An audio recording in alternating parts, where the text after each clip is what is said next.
के साथ सुहागिन माटी कोड़े जाए हैं।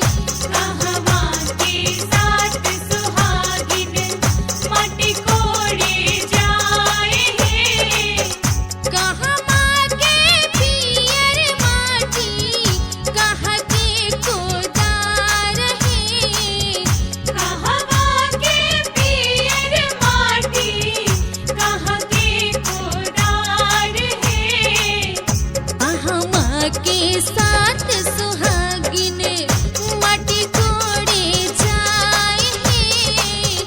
कहवा के साथ सुहागिन माटी कोड़े जाए हैं। कहवा के साथ सुहागिन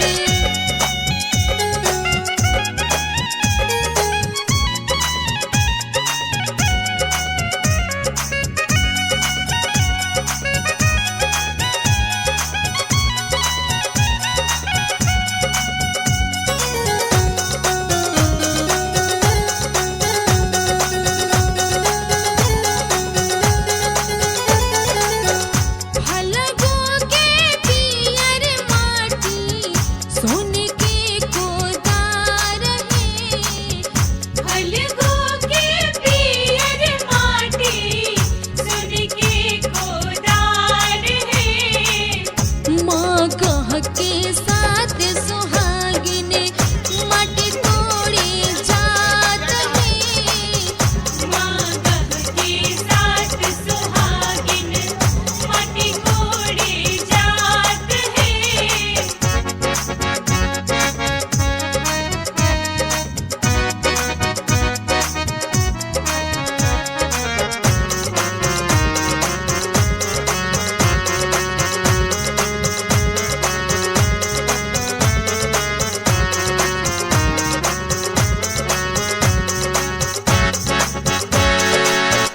केरे कोड़े पियर माटी केरे कोदार है।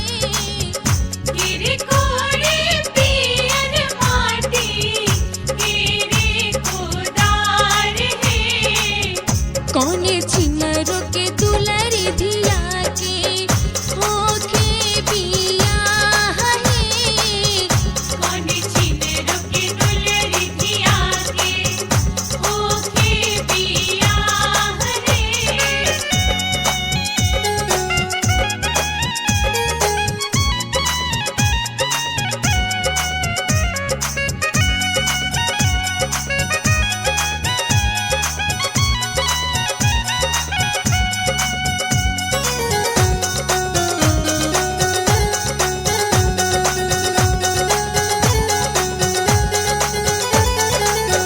फुआ कोड़े पियर माटी फूफा कोदार है।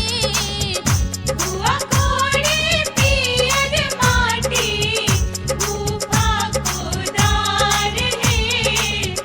मैया छिनरो के दुलरी बेटी माटी कोड़े जात है। हुआ छिनरो की दुलरी बेटी माटी कोड़े जात है।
महके